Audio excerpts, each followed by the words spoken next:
Joseph Taylor hadn't spoken to his parents in exactly 32 days. Not because of anger or distance, but because they had simply stopped answering. Every call went to voicemail. Every text disappeared into the void of delivered but unread. At first, he told himself they were traveling. His mother had mentioned something about a cabin rental months ago, somewhere in the Blue Ridge Mountains where cell service died like forgotten dreams. But his mother would never go a month without contact. She was the type who sent good morning texts with sunrise photos and called every Sunday at precisely 9 a.m. to ask about his week, his job at the architectural firm, whether he was eating enough vegetables. His father, quieter but no less present, would pick up the phone just to say, "Your mother wants to talk to you," before handing it over with a chuckle. The silence felt wrong. It felt like the moment before a storm when the air pressure drops and birds stop singing. Joseph stood on the front porch of his childhood home on a Thursday afternoon in late October. The house looked exactly as it always had, a modest two-story colonial with blue shutters and a wraparound porch where his mother's hanging ferns swayed in the autumn breeze.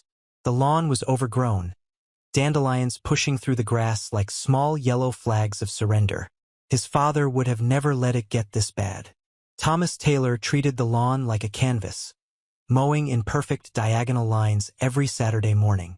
The spare key was still hidden under the ceramic frog by the front steps, its painted smile chipped and fading. Joseph's hand trembled as he picked it up, cold and heavy in his palm. He couldn't shake the feeling that he was crossing a threshold he couldn't uncross, opening a door that would never fully close again. The lock clicked. The door swung inward with a creak that sounded too loud in the afternoon quiet. "Mom? Dad?" His voice echoed through the foyer, swallowed by the darkness inside. The house smelled wrong. Not rotten, but stale, like a place that had been holding its breath. Dust particles floated in the shafts of light cutting through the curtains. The grandfather clock in the hallway had stopped at 3:47, its pendulum frozen mid-swing. Mail was piled on the console table near the door. Bills, grocery store flyers, a postcard from his aunt in Phoenix that had never been opened. Joseph moved through the living room, his footsteps muffled by the old Persian rug his parents had bought at an estate sale 20 years ago. Everything was in its place.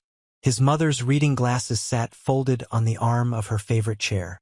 His father's crossword puzzle book lay open on the coffee table, a pen resting in the crease. Wednesday's puzzle half finished. The television remote was on the couch, angled as if someone had just set it down. It looked like they'd simply vanished mid-evening.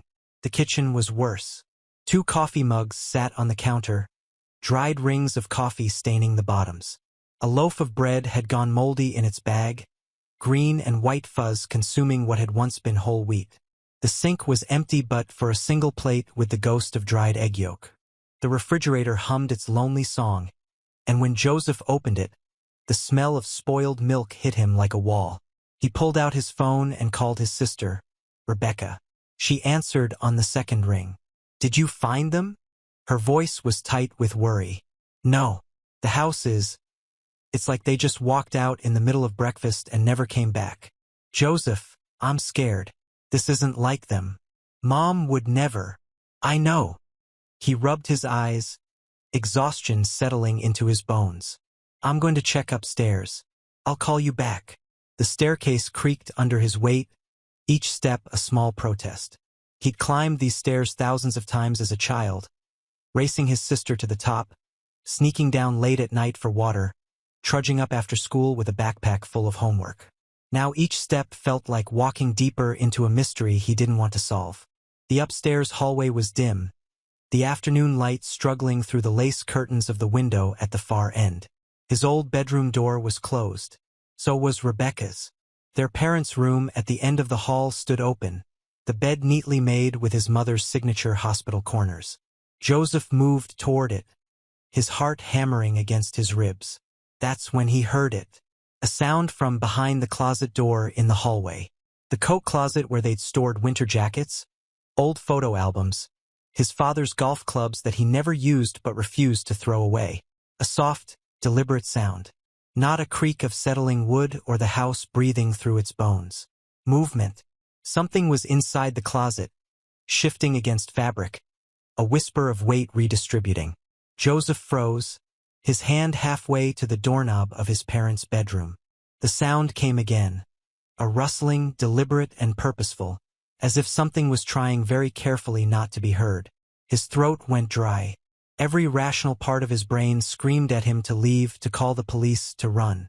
But this was his parents' house. This was where he'd grown up, where he'd learned to ride a bike in the driveway and celebrated every birthday and Christmas. He couldn't just leave.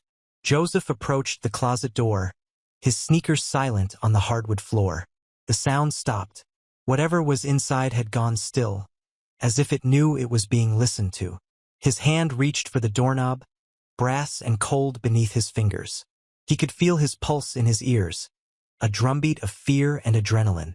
Behind this door was an answer. Maybe not the answer he wanted, but an answer nonetheless. He turned the knob and pulled. Preparing and narrating this type of story took us long efforts and hard work. So if you are enjoying the story, please consider subscribing to our channel.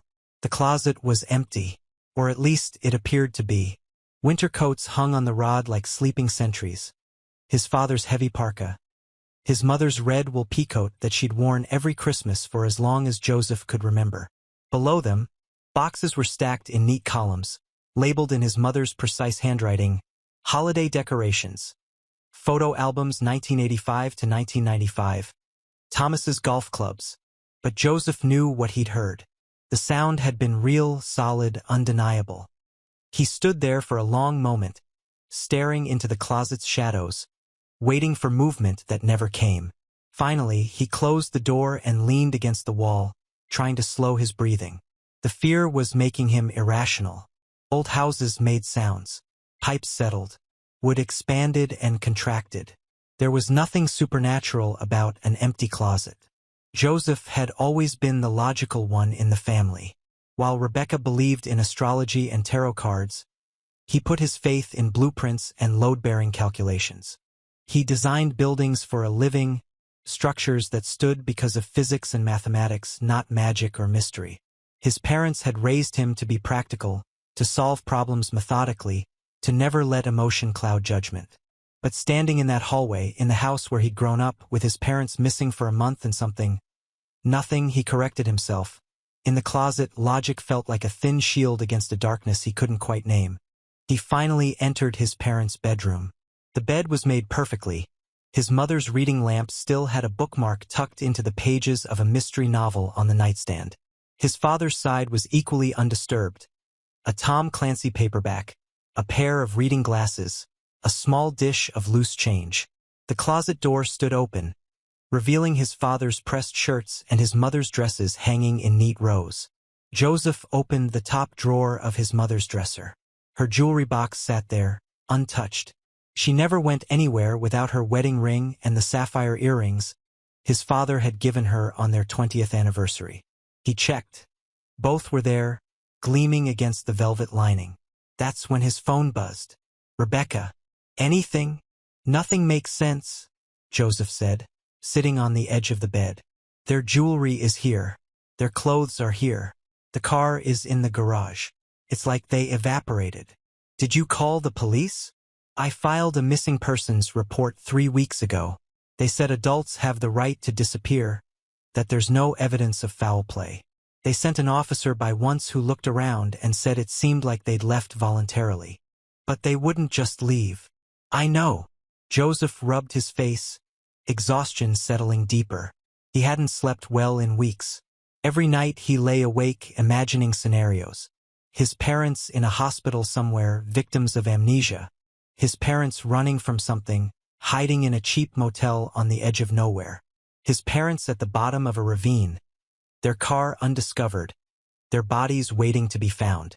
"I'm coming over," Rebecca said. "Give me 45 minutes. After she hung up, Joseph continued his search. He went through every room systematically, looking for anything out of place. In his father's study, he found the computer still on, screen dark but the tower humming softly. When he moved the mouse, the screen lit up to show his father's email inbox, filled with unread messages dating back a month. The last email his father had sent was dated October 3rd. to their neighbor asking if he'd water the plants while they were away for a few days. A few days. Not a month. Not vanishing without a trace. Joseph checked the browsing history. The last websites his father had visited were normal, weather, news, ESPN. But then Joseph noticed something. A tab had been left open. A page that hadn't fully loaded. He clicked on it, waiting as the browser tried to refresh a link that no longer existed. The error message appeared, "Page not found." But the URL was strange. A string of random letters and numbers. Nothing that looked like a legitimate website. In the kitchen, Joseph made himself a coffee from the tin of grounds that had somehow survived the month of abandonment. He sat at the kitchen table where he'd eaten thousands of meals, where his mother had helped him with homework, where his father had taught him to play poker one summer. The afternoon light slanted through the window, casting long shadows across the checkered linoleum. He thought about his last conversation with his mother. It had been brief, a Wednesday evening call where she told him about the new restaurant she and his father had tried, about the book club she'd joined, about Mrs. Henderson next door whose cat had died. Nothing unusual.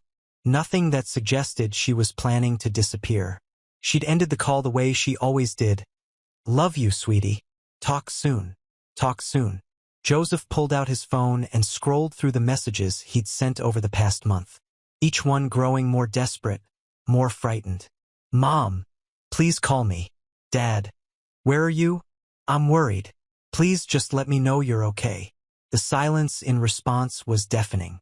Rebecca arrived exactly 45 minutes later, her SUV pulling into the driveway with a crunch of gravel. She burst through the front door like a storm, her dark hair pulled into a messy ponytail, her eyes red-rimmed from crying or lack of sleep or both. "Show me everything," she demanded. They went through the house together, room by room. Rebecca cried when she saw their mother's reading glasses. She picked up their father's crossword puzzle book and held it against her chest like a talisman. In their parents' bedroom, she opened the closet and buried her face in their mother's red peacoat, breathing in the faint scent of her perfume. "We have to find them," she whispered. "I'm trying. I've called everyone, their friends, the neighbors, even people from Dad's old job. No one has heard from them." They were standing in the hallway when it happened again. The sound from the closet. This time Rebecca heard it too. Her eyes went wide, and she grabbed Joseph's arm. "What was that?" "I don't know. I heard it earlier." The sound came again. A soft sliding, like fabric against wood, deliberate and careful. Both of them stared at the closet door. Joseph felt his sister's fingers dig into his arm, her nails sharp even through his jacket. "Open it," she breathed. Joseph approached the door for the second time that day. His hand was steadier now with his sister beside him. He gripped the knob, counted silently to 3, and pulled the door open fast. The closet was exactly as he'd left it. Empty, undisturbed, innocent. But something was different. One of the boxes, the one labeled Photo Albums 1985 to 1995, had shifted. It sat crooked now, angled slightly to the left. And behind it, in the shadows where the light didn't quite reach, was a gap in the back wall of the closet. Not a gap. A door. A small door, maybe 3 feet high, built into the back wall of the closet, painted the same color as the wall and almost invisible in the darkness. Joseph had lived in this house for 18 years and had never known it existed. Rebecca gasped. "What is that?" Joseph pulled out his phone and turned on the flashlight.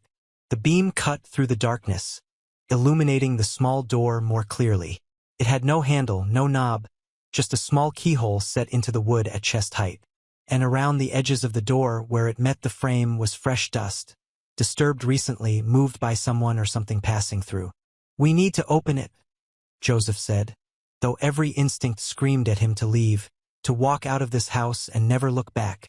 "With what? There's no handle." Rebecca knelt beside him, shining her own phone light at the door. "And that keyhole, what kind of key would even fit that?" Joseph thought for a moment, then stood. "Stay here." He went downstairs to his father's study, Rebecca's protests following him down the hallway. In the desk's bottom drawer, beneath old tax returns and instruction manuals for appliances they no longer owned, He found what he was looking for. His father's collection of old keys. Thomas Taylor never threw anything away, especially not keys. He kept them in a wooden cigar box, dozens of them in various shapes and sizes. Keys to houses they'd moved from, cars they'd sold, padlocks whose combinations had been forgotten. Joseph brought the box upstairs. Rebecca had moved the boxes out of the closet, creating a clear path to the small door. Together, they began trying keys. The first dozen didn't fit. Too large, too small, wrong shape entirely. Joseph's hands were shaking by the 15th key, his patience wearing thin against his mounting fear. What were they going to find behind this door? And more importantly, did he really want to know? The 23rd key slid into the lock. Joseph and Rebecca looked at each other. In his sister's eyes, he saw the same war of curiosity and terror that raged in his own chest. She nodded once, and he turned the key.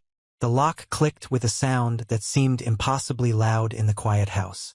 Joseph pushed the door, and it swung inward on hinges that whispered like secrets being told. Beyond was darkness. Not the darkness of a room with curtains drawn, but a complete absence of light, a void that seemed to swallow their phone flashlights. The beams penetrated only a few feet before dying against the black. "It's a tunnel," Rebecca breathed. Joseph leaned forward, shining his light down. She was right. The door opened onto a narrow passageway, maybe 3 feet wide and 4 feet high, requiring them to crawl. The walls were rough wood, old planks that smelled of earth and age. The floor was dirt, packed hard by time and use. "This doesn't make sense," Joseph said.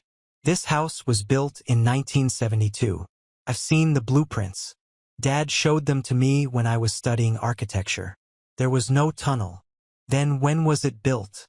And why?" Joseph didn't have an answer. He stared into the darkness, his mind racing through possibilities. A bomb shelter from the Cold War era? A bootlegger's passage from Prohibition? But the house wasn't old enough for the latter, and the entrance was too small, too carefully hidden for the former. "We need to go in," Rebecca said. "Absolutely not. Joseph, our parents are missing. This tunnel is hidden in their closet. We have to find out where it goes. We should call the police. And tell them what? That we found a creepy tunnel in the closet? They'll think we're insane." Rebecca was already pulling out her phone, opening the flashlight app. "I'm going. You can stay here if you want." Before Joseph could stop her, she was crawling into the tunnel, her phone light bobbing in the darkness. He cursed under his breath and followed. The tunnel was claustrophobic.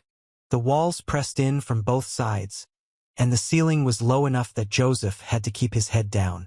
The smell of earth was overwhelming, mixed with something else, a chemical scent he couldn't quite identify. His knees ached against the hard-packed dirt, and his shoulders brushed the rough walls. They crawled for what felt like hours but was probably only 5 minutes. The tunnel ran straight for a while, then curved gently to the right. Joseph tried to maintain his sense of direction, to figure out where they were in relation to the house, but in the darkness and disorientation, he lost track. Rebecca stopped suddenly, and Joseph nearly crashed into her. "What? Shoo!" Her voice was barely a whisper. "Do you hear that?" Joseph listened. At first, there was nothing but the sound of their breathing and the distant hum of something. Then he heard it. A rhythmic sound, mechanical and steady, like breathing but not human, like the pulse of a machine measured and cold. The tunnel opened into a room. Joseph and Rebecca emerged from the narrow passage into a space that defied explanation. It was large, at least 20 feet across, with concrete walls and a ceiling high enough to stand in. But what filled the room made Joseph's blood run cold. Monitors, dozens of them, lining the walls, their screens glowing with a blue light that hurt his eyes. Each monitor showed a different view of the house above. The living room, the kitchen, his parents' bedroom, his old bedroom, the bathroom, every room, every angle, captured by cameras he'd never noticed. In the center of the room sat 2 chairs, the kind you'd find in a dentist's office, adjustable and mechanical. Leather straps hung from the armrests and leg rests. Beside each chair was a cart filled with equipment. 4 stands, monitors, machines whose purposes Joseph couldn't begin to guess. But it was what hung on the far wall that made Rebecca scream. His parents' clothes, his father's favorite flannel shirt, his mother's red peacoat, hung neatly on hooks like costumes waiting for actors, and below them, on a stainless steel table, were their wedding rings, their watches, his mother's sapphire earrings. "Oh God!" Rebecca sobbed. "Oh God! Oh God! Oh God!" Joseph moved through the room in a daze, his mind refusing to process what he was seeing. He approached one of the monitors and saw a timestamp in the corner. Live feed. These cameras were still recording, still watching the empty house above, waiting for movement that never came. He found a desk in the corner, covered in papers. Medical charts, printed in a language he didn't understand. Diagrams of human bodies with sections highlighted and labeled. Photographs of his parents, taken without their knowledge, eating breakfast, watching television, sleeping in their bed. And then he found the journal. It was leather-bound, heavy in his hands. Joseph opened it to the first page, and his father's handwriting stared back at him. "If you're reading this, then something has gone wrong."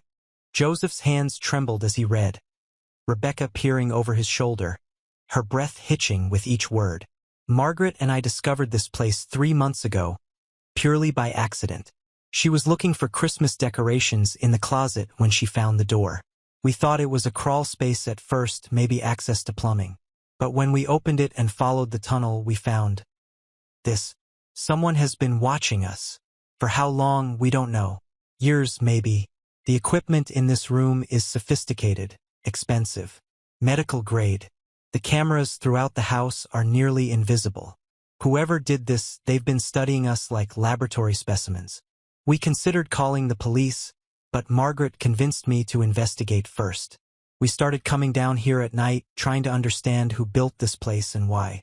The paperwork we found suggests experiments, biological research of some kind. We found references to others, subjects numbered 1 through 47. We're listed as subjects 48 and 49. Margaret became obsessed with finding the truth. She started spending hours down here, going through files, trying to trace the equipment serial numbers, searching for answers. I told her it wasn't safe, that we should just move, but she said we couldn't let whoever did this get away with it.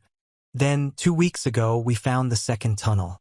It's hidden behind a false wall at the back of this room, and it leads somewhere else, somewhere deeper. Margaret insisted we explore it. I tried to stop her, but you know your mother. Once she sets her mind to something, there's no changing it. We went into the second tunnel yesterday. We saw things I can't explain, things that shouldn't exist. And we found evidence that others before us had disappeared. Not just from this house, but from the entire neighborhood. People we knew, people we thought had moved away or died natural deaths. If you're reading this, it means we haven't returned. Don't come looking for us. Get out of the house. Call the FBI, not the local police. There's a phone number in the back of this journal, an agent I contacted, someone who specializes in this kind of thing. Call her. Tell her everything. But please, Joseph, Rebecca, don't follow us into the second tunnel. Don't make our mistakes. We love you both. We're sorry. The journal ended there. Joseph flipped through the remaining pages, but they were blank. His hands shook so badly he nearly dropped it. We have to call that number, Rebecca said, her voice raw. But before Joseph could respond, the monitors flickered. All of them simultaneously. The images changed from views of the empty house to something else. Darkness. Pure darkness, like the inside of the tunnel. And in that darkness, movement. Shapes, shadows, things that might have been human but weren't quite. And then, on every monitor, the same message appeared in white text. Joseph and Rebecca Taylor's world shattered when their parents, Thomas and Margaret, discovered a hidden tunnel behind their bedroom closet. What began as an unsettling find quickly escalated into a nightmare when their parents disappeared after investigating the underground passage. The tunnel led to a sophisticated surveillance room filled with monitors displaying every corner of their childhood home. A revelation that their entire lives had been watched. Dr. Vance, an FBI agent specializing in clandestine operations, arrived to investigate. She revealed the horrifying truth. Their parents' house was part of Project Substrate, a covert program operated by a shadowy organization called the Continuance. This network had built underground facilities beneath seemingly ordinary suburban homes, using them to conduct unauthorized human experiments. The project had officially been shut down years ago, but a splinter group had continued operations in secret. For 3 months, Joseph and Rebecca lived in protective custody while Dr. Vance's team searched for their parents. The investigation uncovered a vast conspiracy involving Helios Biomedical, a corporation that had systematically selected families fitting specific criteria and placed them in specially constructed houses. These families were monitored for years before being taken for experimentation. Joseph's architectural background proved invaluable as he helped analyze the underground room's construction, providing clues about the facility's origins. Meanwhile, his father had left behind a crucial journal documenting serial numbers, conversations, and details about their captivity, information that would ultimately lead to their rescue. The rescue. Dr. Vance's team finally located the central facility, a complex built 300 feet underground in an abandoned mine system, 200 miles from the Taylor home. There, they found Thomas and Margaret alive, along with 10 other victims who had been held for varying lengths of time, some since before Project Substrate's official closure. The Continuance had been conducting experiments on memory and consciousness, developing procedures to alter neural pathways and rewrite synaptic connections. Their stated goal was enhancing human cognition beyond normal limits, but the reality was far more sinister. Thomas and Margaret had been scheduled for the full protocol, a series of modifications that would have completely restructured their consciousness, but the rescue came just in time. However, the reunion was bittersweet. Thomas and Margaret were alive but fundamentally changed. The procedures they'd endured had altered their memories and neural patterns in ways that might never be fully reversed. The nation's best neuroscientists worked with them, but the damage was unprecedented. The recovery process was slow and painful. Some days brought moments of normalcy and laughter. Others revealed the depth of the damage. Thomas forgetting his daughter's name, Margaret recalling events that never happened. Yet through it all, the family fought to reconnect and rebuild. Dr. Vance's investigation exposed 17 Continuance members, leading to arrests and trials. They rescued 43 people total and shut down 4 active facilities. However, 3 members remained at large, and Dr. Vance warned that the ideology behind Project Substrate, the belief that humanity should be forcibly enhanced, would always attract certain types of people. The Taylor family learned that their selection had been deliberate, occurring 20 years earlier when they purchased the house. They were chosen for being middle-class, stable, and fitting specific psychological profiles. The active surveillance had begun 12 years prior when underground facilities were constructed, but they'd been monitored in less intrusive ways throughout their entire time in the house. A year after the rescue, Joseph attended a memorial service for 19 victims who hadn't survived the experiments. People who died from complications, failed procedures, or simply lost hope. The granite monument served as a reminder of what could have been, what his family narrowly escaped. Joseph made a life-changing decision. He became a consultant for Dr. Vance's division, using his architectural expertise to identify other Project Substrate houses and locate hidden facilities. Over the years, this work led to discovering more facilities and rescuing 28 additional victims. 7 Continuance members were convicted and received lengthy prison sentences, though much of the truth remained classified to prevent copycats. Thomas and Margaret relocated to a new house chosen for security, beginning the difficult process of rebuilding their lives. Though Thomas's cognitive processing slowed and some damage proved permanent, they remained together and maintained their partnership. Rebecca started a support group for affected families and eventually married someone who understood trauma. 5 years later, the family had found a new equilibrium. 10 years later, the last known Continuance facility was dismantled, and the remaining 3 members were captured. Dr. Vance retired, knowing that while Project Substrate was finished, the underlying ideology would persist. The story concludes with Joseph watching his parents, now grandparents, playing with Rebecca's children. Margaret tells her granddaughter an age-appropriate version of their ordeal, teaching her that bravery means being scared but doing the right thing anyway. The family bears scars but remains intact, proof that even after being broken, healing is possible. Joseph continues his work identifying hidden facilities while building a personal life.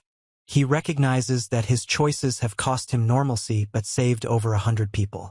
The photo on his desk, his family together, smiling, alive, represents their victory over darkness.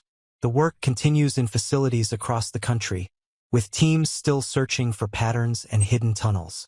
The healing continues as victims and families rebuild their lives. And life continues, marked by resilience, courage, and the refusal to let evil triumph. For Joseph Taylor and his family, that continuation, simply being together and moving forward, is enough. Preparing and narrating this type of story took us long efforts and hard work. So if you are enjoying the story, please consider subscribing to our channel.